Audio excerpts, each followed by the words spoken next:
department. You need to stop it. Ndino agalu, ndino anyani. Chifukwa muntu sanga madye chiteze. Germany ichapeleka 35 billion kuti thandiza anthu. Muntu sanga madye chiteze. World Bank ichapeleka 99.3 million kuti thandiza anthu. Iyayi, mzimayi amene zinake amati Pido International. Amene yuyu ndinapanga post video yake nthawi yake.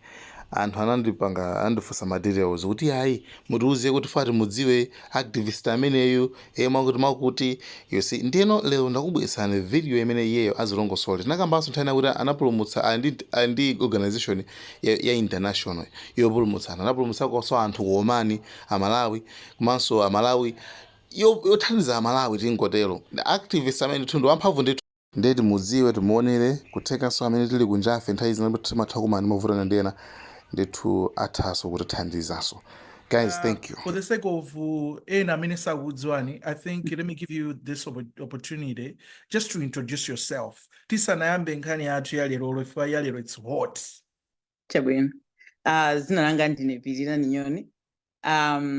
Tili ndika organization kathu kamene timathandiza anthu ku Malawi. Amene tinayamba kuwathandiza anthu since 2016.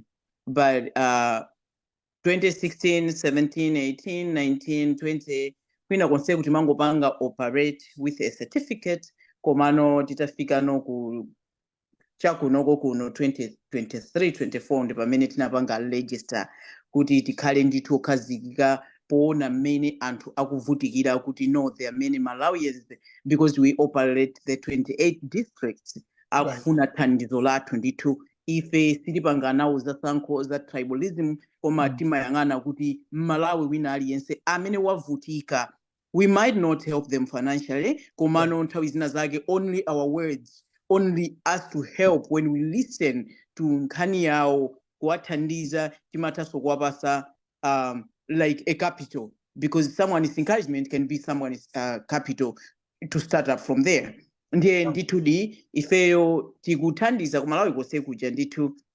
So you have an international, non-profit organization in Malawi. Non-profit, yes. And the whole focus is you want to help Malawians. Yes. You know, this is what captured my eyes. Kumaso Chidijanga Kwambiri. Ndidaona pa BBC. Yes. Pa BBC, I think nkhani yomwe inabwera yoyambirira inali yokhuza human trafficking. Amene amapezeka kujen maiko which countries were those? That is Oman. Oman, yes. Anthu amapita kukagwira ntchito za mtendere bwinobwino kukayesesa looking for greener pasture. And yes. Then what happened was mena amapangidwa treat kumeneko. It was what they anticipated. And yes. You come in, and even in the whole world knew about what was happening because of you and your organization. Yes. No, it's very unfortunate. This is what I always say. Kumalawi tilibe atsogoleri onena kuti zinthu ngati zimene zibweza amazitenga nkumazika patsogolo nkona kuti kodi anthu athu akapita kunjaku chikuchitika ndi chani. So I just wanted to applaud you for this. I'll call you Pido. Yes. Piliralo muzichulana kunyumba konko. Yes. Yeah, ikunola bamba kunyumba Pidolo ndithwana ndibasa ndiwo. Good one. Good one. Yes. Okay, so let's quickly go to our topic today. First of all, let me just welcome you guys. I see Beauty Sambali, Mwanyambo Kelly, Tendai, Lydia, Momba. I see you all you guys joining. Thank you so much. Nkhani ya lero tinayamba padzana. I've been talking to apolisi ndankhulana ndi maloya ndankhulitsanapo ndi Alexius Mini Kamangira ndankhulitsanapo so ndi achipatala kumano. I want to bring all these broken pieces together. Now, yes. Speaking with you like you are the boots on the ground, you know about this. I think you are going to also help us, give us more information. Nkhani yathu ndionena kuti azimayi amene amakhala kuti ena ake ndotopa ali ndi pakati and alakwira malamulo a dziko la Malawi. Amapezeka kuti amangidwa apita kundende kandi kusewo kumene kuja akapita ku khoti ndikupezeka kuti apeza olakwa kuti amayi inu mukakhale kundende zaka 10 koma mind you this woman is expectant. Yes. This woman is pregnant maybe 9 months, 8 months. Ndi akakhala kundende kuja ndikupezeka kunena kuti nthawi yoti achite deliver yatani? Yeah. of course many nafufuzira information I was told kunena kuti amatenga amapita nawo kuchipatala chichonse chomwe chili pafupi. I think my focus was more importantly kwa anthu ovutika because anthu amene ali ochita bwino akuti amatha kusankha chipatala ndikupita kuchipatala kwawo ndikupanga deliver, but these people amene alibe kuthekera amapitisa chipatala chapafupi cha boma amakabereka akabereka kumene kucha then they will come back. Now when coming back, that's where I was having a problem. Amabwera ndi khanda lija kundende and amakhala ngati iwo amayiwo ndi mwana onse atsekera kundende. Tell me, have you come across this experience with your organization? Yes, we have come across this story of having Azimai Ndiana Angono. We once were on our mission whereby we did not put it out. Kumano ifeyo toka ndima anto aku PID organization. Titakhala abansi tinakambirana, we started going kundende kumene takhala tikuthandizapo ndithu especially kuyang'ana ana ena mwina amene amangidwa. So we saw that we once helped the Blantyre Chichiri makamaka Azimayiwa, and we had some questions pamene tinafunsa kunena kuti kodi ndi chifukwa chani amakolowa amati akatsekeredwa ndi kubereka anawa mumakhala nawo be mkati kodi bwanji osawatulusa anawa.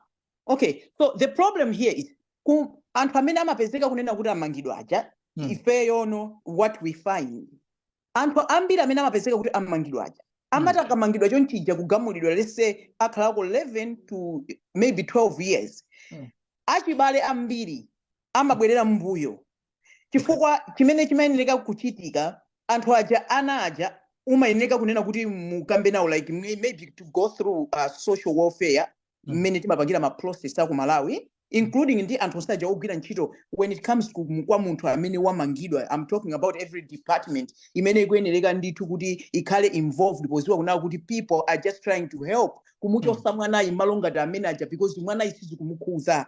You understand me? Now chimene chimachitika nchonena kuti Malawi anachika kuti ndi chinthu chovuta chifukwa most of the stuff achimwene ndifuna ndizipanga ngati ndikupanga remix koma I want you to understand. Pamene ndikupanga remix I want you to get the point. Ku Malawi pali zinthu zonena kuti titheka kusintha as Malawians. Komano chifukwa chonena kuti chinthu chija chinayikidwa kale. It's hard for people to accept and understand kuti it's time for change. Right. Number one, tipereka example imene tikupanga pano corruption Katangale. Kuba ku Malawi ndikuyambira nthawi ya Bakiri. If we can go back to Bakiri koma panopo tili anthu amene akumupanga force Alexis Gamangira kuti utipase evidence within 2 days. Kuba kunambidwa zakazi. You get my point? Because they are stuck to that point kuti ife timapanga Katangale and nobody can stop that. Anachikazikitsa muntima. Yes, anachikazikitsa kuti this nobody is going to stop us. Another one is this one kundende. Anachika kunena kuti chinthuchi ndichokanganira ndifuna mundimveseseno pamene. Right. Mwini obereka mwana amachifuna kukhala ndi mwana uja. Why? Amakhala ndi ma favors kundende kuja because of the child. Okay. Now anthuso let's say mene ilili ngati polisi yathu anthu amene aja a social welfare anthu amene ali opanga involved poyang'anira ana anachikhazikitsa kuti mwana wake sitingamutengere chifukwa chonena kuti when we look at Malawi government we have an excuse. Okay, tilibe funding tilibe chakuti things that if we can make it happen ana wati achotse people are going to come in. Right. And so solution is going to come out. We have private sectors that can come out and intervene, but because we put a limit, is this thing, nobody can change it. It's this, and this is what we are going to do. So, titafufuza tinapeza kuna kuti azimayaji amakhala ndi ana aja ndicholinga chonena kuti anawa they want to have favors. Favor. Okay, let's stop right there. So when you're talking about favor, nekuti amadziwa kuti akakhala ndi ana kubwera support mwina azilandira ndalama azilandira zakudya azilandira. Is that what you're referring to? Yes, not only kulandira zakudya. You know, you have seen the environment yandende zathu za ku Malawi, right? Yes. Ngati I'll give an example ngati kuli ndende zina ngati mene zilili za zibambo moja mene maonera kunkati kuja mene kumakhalira kulibe mattress abwino palibe pogona pabwino palibe ndiye Mhm. mkati kuja kumapezeka noti kuli anthu amene ali nkhalakale amene mwina ali ndi malo onena kuti a flexible, a very better At least a place, comfortable place a comfortable pang'ono. place. Yes, Ndiye yes, yes. iye uja akuona kuti ine ndine ndekha ndilibe mwana, what next?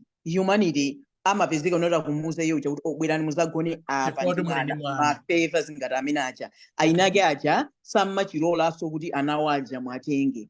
Komano ineyo what I was saying was kunena kuti pakufunika pakhale lamulo loti anthu aja akuyeneka kuthandizidwa, make them to understand kuti anawa sizikuwakhuza, mwawabereka komano we want a better place for these kids. That's where ngati kunoko mmene kumakhalira ndi mmene no our social workers they intervene, akaona kuti even mwana iweyo kummenya they intervene kumutenga mwana Amabwera ndithu. yes inuyo mukudziwa kuti olo mwana wanga ine athewa nditanira polisi ndimangisa why chifukwa chonena kuti amafuna well-being ya mwana. Izimene kwathu kumalawi kuja kuyambira ku polisi mukunenako I know kuti mwayankhula nawo anthu wako you have seen the negativity imene ikubwera inuyo kumaona kuti okay it looks like it's kind of difficult, chinthu chosatheka chifukwa chonena kuti tidachika kale fe kunena kuti this thing cannot work. It's a thing whereby if we put our mind together and understand that teamwork makes a dream work. Kintu ichi chiteka kuteka. Chifukwa we can involve kulemba maproposal kuti okay timafuna ndithu chithandizo kuti ana wawa adzichoka despite aini yake obereka aje ulotakhala kunena kuti sakufuna komatu chilungamo nchonena kuti anaja sizikuwakhuza they need a better environment. Sizikuwakhuza anaja afunika the better environment. Yes. You understand? So I know tinakhala ngati kuti ngati tachilekeza pakati whereby chinalibe mkati mwathu kuti tifuna ndithu titathandiza koma sinanga we concentrate so kwambiri kwa ana ogwiriridwa ana amene agwiriridwa azibambo amene akupita ku ndende zinthu ngazimene zija chifukwa tinakhala ngati kuti okay ichi chiteni tichisiye for chimaoneka ngati it's a little bit kind of hard chinthu choti ichichi ndichovuta palibe amene akuoneka kuti achivomereza palibe amene akuoneka kuti afuna ayambepo kuti akunze chinthuchi. And you know, the other problem imwe ndimayipeza ndiyonena kuti when I had these conversations ndi anthu onse right amaoneka kuti this is normal to them. It's normal. That's what I told you. Kunena kuti chifukwa choti anachikhazikisa ndakupa an example ngati Katangale ali anthu akusafuna they don't want to hear about that chifukwa anachikhazikisa kuti ichichi this is here to stay. Nobody can remove this. So where is the child rights? Amabungwe amene amayang'anira zamaufuluana because here's the thing, Pido. You are here in the United States. You are just like an hour away from me. But here's the thing. Ku America kuno sikuti samanga anthu odali ndi pakati. Amamanga. Yes. Akaamanga akapita kunende kuja ikafika nthawi yoti akuyenera kuti na usapange deliver. Ikafika nthawi imeneja amapitsa kupata same process. But then pomwe pamasiyana ndiponena kuti akamabwerera kundende the woman goes along. Mwana uja amayamba opereka option number 1 yonena kuti mwana uja apite mwina kwa abale amafusa abale amene angati uja. Komanso you know the good thing is the system has got a structure whereby akapereka kunena kuti mwana apite kwa mbale uja the government helps that person. The person, yes. Now, pakakhala palibe mbale kuli at DCF, Department of Children and what family. Yes. Amakhala so involved amene aja. Komanso amafusa they ask them if the child can go for adoption. Yes. You also have that Ucheni pamene pajapo for you to choose. You see, and if cannot help you, you can let your child to be adopted. And you not only that, kumeko kumakhala kuntunda komanso chitchina yomwe nafufuza amathakulola kunena kuti ana aja apite ku child care. And they take care of them. They take care of them. Mlandu wa munthu uyu zathe azabwerere kuti athe kutenga so custody ya ana ichi. Now, my question was, chomwe chikutivuta ifeyo dziko lathu, timalikonda dziko lathu. Yes. What is wrong with our country to kuti aunikire zimenezi anawa chifukwa ineyo chomwe ndidandaula kwambiri mwana akakhala ali kundende mind yake tikumpanga chani zaka 4 amthodi kunena kuti amalola anaja akhale ndi mayi yawo for 4 years. After 4 years that's when they can release the child. So 4 years imene chai mindset ya mwana uja tampaso dani akamakula azikula wodani. That will affect mwana uja makulidwe yake psychologically and everything else, including even school. If I was like a follow-up, ngati muti mwana akupita ku school, mukumpitisa school ya kunende. On top of that, akuti akamache zina zitu zomwe ndimamva chisomo nipido akuti amatenga ana oseacha kukacha kenako amakhazika moza azicheza kubwera aphunzitse ngati kuli kophunzira basi something like that ikakwana madzulo akamaka atsekera akwatenga swanaja apita kuti apita umene. Now my plea is this, I wanted to get that information from you yomwe mwatipanga provide koma chomwe ndikufuna ndipemphe kwa anzathu atsogolerewa ngakhale zinthu zina akukanika taunikirani nkhani iyi. Please, I want to have access in the minister. I want to have access in the malamulo, police. We should have this conversation because this is serious. This is about child rights. And mwana akakhale kundende asanalakwe. What is that? It pains my heart so much. And that's why I invite people. Let's have this conversation. Tell us, what have you made so far? So, according to you, with your experience, with what you have gone through, what are your recommendations? My recommendations is antu amene ali ma leaders amene amayanganira that department akuyenereka kupanga understand chifukwa the problem I want to put the problem on makolo. As I said, kuti makolo ineyo azikolo ndabereka mwana uja ndikakhala kundende kuja, I need favors and I'll keep my child. And I'll tell you, no, you don't take my child. Chifukwa chona ndikuziwa I will get more favors. Every mother can do that. It's okay with them because mentally and just they need help. So you understand. So they will protect the child by saying, no, the child should live with me. Komano, what are we saying? Ineyo mene ndikonera anthu amene ali ndi maudindo ambiri amapanga relax kuloleza zinthu zosayenereka kuchitika kuti zizichitika. Because it's their responsibility to say kunena kuti iyayi munthu wamayiyu akangopezeka kunena kuti uwabereka akuyenereka kuti mwanayi timutenge either achibale alowererepo apo ayi ma options adoption aja apo ayi social welfare ilowererepo but social welfare amayeneka so kuti athandize zinthu ngati zimenezi. I've been working in that social welfare kwambiri kunkhani za anazi chifukwa tili kwambiri so ku department ya ana kumene kuku a social welfare amalowerera ndi kuthandiza ndithu pa nkhani ngati zimenezi. So inuyo mukandifunsa unayo kodi what do I want ndi mmene ndikuzionera ineyo ndikuona kuti anthu amene ali ndi maudindo ku department imene ichayo akuyeneka amange chinthu chimodzi poganizira ana ang'onoang'ono aja posaganizira kholo la kwalija koma aganizira tsogolo la ana amene abadwawa kuti akuyenereka asinthe lamulo la kumene kucha wina aliyense akangobereka ngati akubwerera kundende abwerere opanda mwana amene uja asainirane ndi family ya munthu uja apo ayi apangidwe adopt apo ayi apereke njira zina zoyenerera kuti anaja apezeke una kuti sakukalowa nawo kundende kuja. Ndizotheka amene timapangisa kuti zinthu zisatheke ndi pa Malawi chifukwa tinayika ngati chizolowezi kuti ichichi tachiyikisa ndichosatheka. That's very unfortunate. So, that's what the organization PIDO International, you have mentioned that you have worked around this.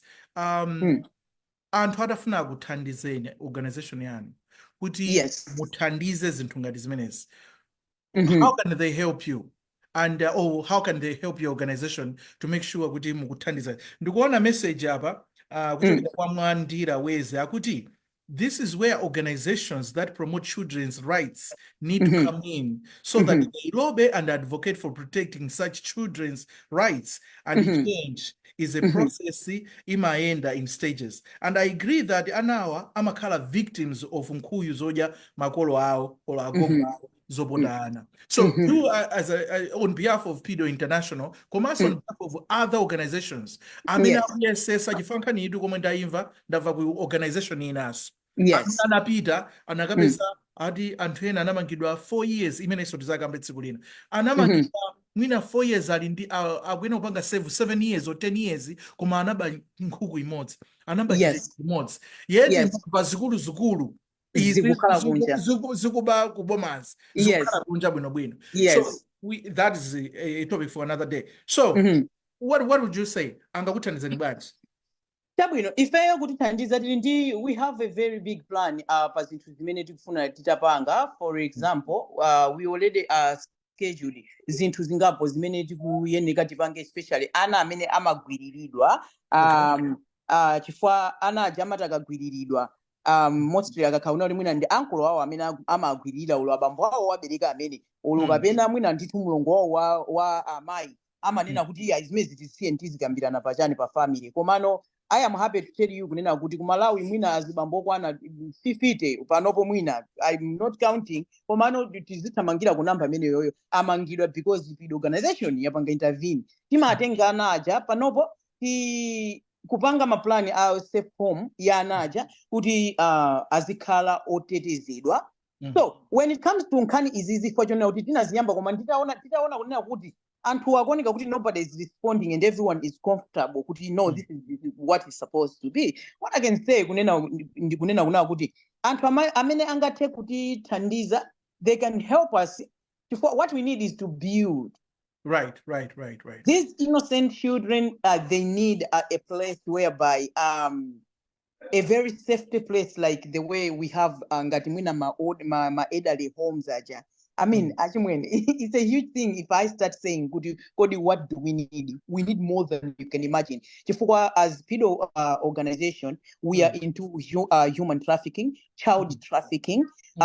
Kundende ugu mwakambapo nkhani yonena kuti ena naba chimanga. If you can go on my page kuli antoti mwina galu wangu tawa pa gate amatuluka ama mangido kaka umeuja. We do bail out anthu amene aja amene tikuona kuti awawa chifukwa cha umphawi wangu atenga ukatsekera because they don't care about these people. Kuli anthu amene tatulusa ongoba chimanga. Kuli anthu amene they need bail out from families, they are not there. So we are in malo ma department ambiri nditu pazimene ifeyo tikuchita. When it comes to azigogo amene akuvutika mmamizimu koma tikumamva kunena kuti mmene like a president atabwera kumachula drama materials billions of money kumanena kuti akuthandiza azigogo, you become to wonder kuti so azigogo amene ife tikulandira chikuwavuta ndi chani.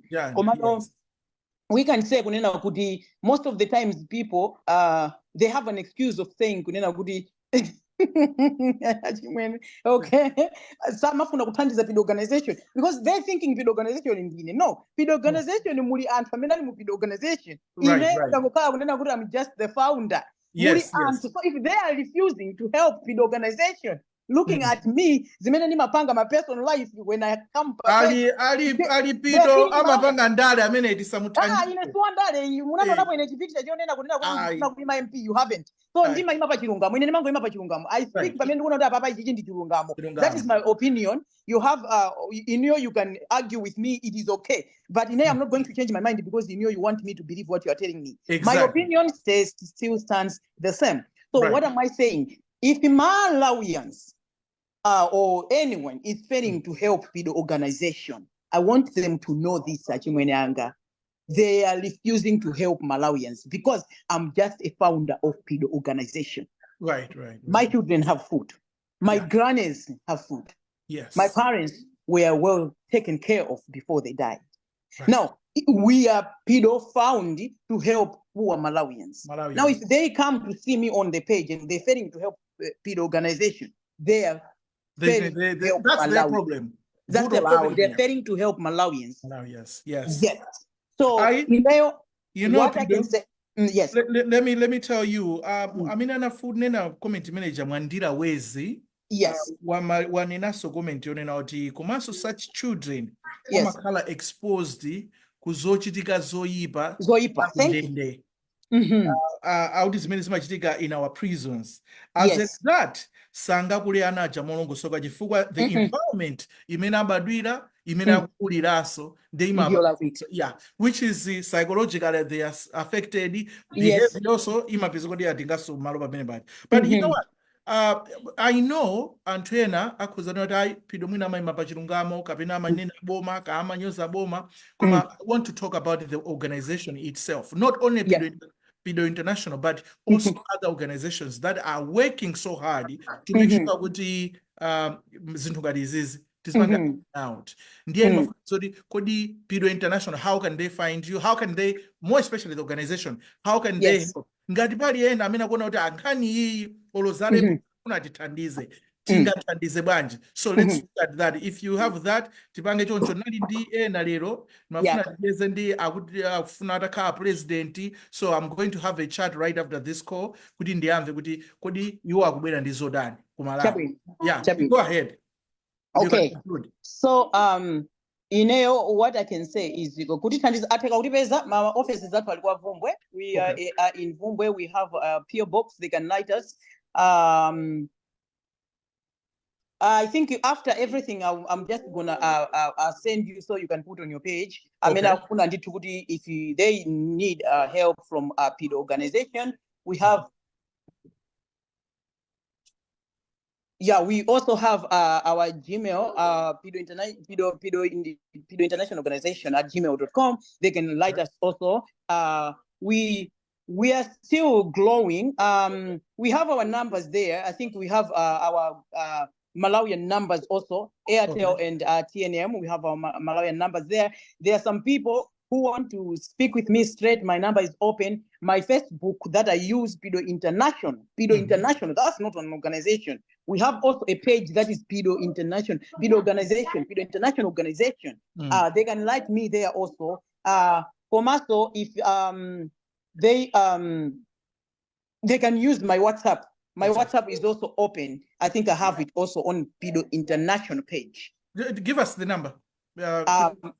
My WhatsApp number is +1. If they are calling me from Malawi, if they're calling me from America, they start with I think it's 603-261-1970. If in Malawi they put +1 603-261-1970. If they send me straight to my WhatsApp, I respond everyone. Everything that we're doing it for the better of Malawi, for the poor people that don't have anybody to speak out for them or to help them or to understand, to stand for them. I mean, for them at least to get justice. We believe in little is much when God is in it. We do help people with the little we have. Yeah. Yes. You know what? I'm so excited to hear this from you and your organization, what the organization is doing. I see there is also here the founder, Sikalo Same is here watching us, and the organization yawo imene mapanga deal ndizinto zimeita kambirana panopazi. So, let me appreciate you for what you're doing for our country, Malawi. We need people who can just love our country. Zonsezi zomwe zikuchitikanga chomwe tungofuna anthu amene angalikonde dziko lathu ndikuyesesa kupanga chilichonse chomwe angathe kupanga kuti zinthu zisinthe zikhale zinthu zabwino. Anthu amene akumapita kutsogolo uko, amene amakhala atsogoleri athu akumakhala anthu adyera, anthu amkwidzi. They are so greedy. All they want to do is yet people are struggling. You see people driving my VX magalimoto akulu akuti akukangwa una anthu akapatse money. Yet they have used gasoline. They have used the allowances. Anthu amene akapatsa money aja, they don't have anything. They are eating chitedze. Akudya sakudya sonkudya komwe. Then kodi pali nzeru pamenepo. Mwachi ndalama zimene mukuyenderazo mutatenga ndikuagawirako anthu amene olo musapiteko mungotenga ndalama zimenezo ndikupanga initiative yoti muthandizire anthu ngati amene aja. That is going to help our country. And all we want to see is dziko lathu ndi potential. We should be able to do anything that we can do just to make sure that anthu okhala mdziko kachakudya kokha bali kaphala kokha. Achimwene zimene kunena kuti when I'm buying bread, let somebody from the poor, from the village, buy bread. Just bread, just to manage to have food on their table. It's very not kuti azichita kusoweratu. So because you said kunena kuti it will be on another day, ningopezerapo chance. We don't know. Tomorrow is not promised. God knows our tomorrow. But we thank him for his message. Ningofuna ndinene chonchi. Because kumalawi tinachika kale, because you have brought nkhani ya politicians. Kumalawi tinachika kale kunena kuti izinzosateka izinzosatani. Ineyo China inuyo you are a politician. Ndimafuna nditu mukamapanga zinthu zanu mutaunikiraso mass anthu our member of parliament. Ma communities ambiri akuvutika kwambiri because of my members of parliament. The reason why somebody is being chosen to go to the parliament is to represent community yake. Kumalawi tikuononga chifukwa chonena kuti member of parliament wachikuliwadi amati akangosankhidwa iye uchazopanga za community yake zimathera pamene pacha chimwene amanyamuka ukakhala kulilongwe. Kodi inuyo tandiuzeni muli state yanji paja? Uno Rhode Island. Muli ku Rhode Island. I'm in New England. kufuna kundiuza kuti MP wa ku New England angabwere kumazakhala ku Rhode Island. I also take. Sizimatheka chifukwa chachani amakhala ku Rhode Island chifukwa ndi anthu amene amuvotera ndi amene amutuma kupita kukakhala ku parliament. Zimene zikuchitika ku dziko lathu ndizolakwika koma anthu aja anachikisa kuna kuti nchosatheka. Somebody when I started awareness of that, somebody said zimene sizingatheke because amapangira August House kumapita ku Lilongwe. I said no, ndizotheka koma inuyo you are the people amene mfuna kuti zisatheke. The generation tikusintha kuti mesa tana ndi phone ija ya ho pano tikukhirisa injani si iPhone. Yes. Things are changing. You have to accept. You have to understand. We have to change. Right. Come 2025, my member of parliament, I mean, I voted every word. Aliyense azikhala kuwadi kwake. Chimene chichithandiza kutani. Mavuto amuzi. Azigogo amene tikulandira ifama organization. Akuyenereka member of parliament aziwa. Member of parliament ujatu pa chilungamo nda amene akuyenereka iye ujazipanga contact ma private sectors. We don't have to take from somebody amene wangu wadusa agogo. Koma member of parliament ujakuyenereka khale ndi mayina. Muzi mwanga tindazi gogo state akusowa chokuja. Ndipafuna tapepa organization yakuti mundithandize ufa ndipereke kwa magogo zekwazi gogo anga. My member of parliament don't do that. These are the people that are destroying the communities. Ndikuziwa kunena kuti anthu tima mntu kwana president koma zina zambiri zimene timapezeka kuti tikumuyang'ana president uja siye uja iyayi chifukwa anthu ifeyo kuma communities kwathu tinatumiza ma member of parliament aja to represent us koma anthu amene aja ndi amene ati iwala samati kumbukira. You get my point. Now what am I pleading to many Malawian men, many Malawian politicians, my content creators? This can help to build Malawi. This can help to develop Malawi. It starts with my member of parliament. They start, those people, they stand for their community. You know, I'm just so touched because you have spoken this. We have said this kuti panopa anthu amanena kuti ya Lilongwe ndiyotukuka. Kumano, if you look at kuti Lilongwe ndiyotukuka, muyambire ma MP. Kodi ma MP manyumba awo kumanga kuti? Amanga kuti. Kumano, akuyimirira dera liti, akuyimirira ku Chikwawa, akuyimirira ku Nzuzu, ku Chitipa. Okay, kumene koko anamangako nyumba ngati imene amanga mu Lilongwe. Ayi, kulibe. And then they expect development to kuti. You know what? Thank you so much. I appreciate for you bringing up this. And thank you so much for your time. I think it's Kulina Nage. Yes. Angaso segment. We should have some time. Let's talk about the organization is many upanga za ano gridwa zimezija. Yes. Beso zimezija imeja so ninkani yapa yoka. Then let's talk about all these opinions. But thank you so much for your time, Peter. I appreciate you. Thank you so much for having me here. And thank you so very much for everyone. I mean, amaonera nditu. Takunyadira ngwambiri. All right. On my number, I'm going to talk with Modena. Thank you so much for joining. I'm going to jump in again with another live session. We have another guest, Amina Aguti Agubera Kukala president, and Dinabanga offer space kuti tiyamve maganizo awo because sana yankule zambiri timve kuti kodi what can he do, what does he want to change, what is his plan. We just want to hear that. I know you want to go to sleep. Simugona atulero I'll be watching that live. Thank you so much. All right, bye-bye. Appreciate you. Yeah, tunapanga post video ya mkulu ameneyo title wake nale omwe kuti kwabwera chipande chanyuwani chandi dia Daniel Dube ndiye anthu so mabwera iye ndati mudziwe ndi next video tikamba za ameneyo azilongosola ekha abwera afusidwa mafunso kuti afuna tani chani iye banja ali kuti zonse muzidziwa. And guys, just tune in. Like, share, Malawian cameras, right.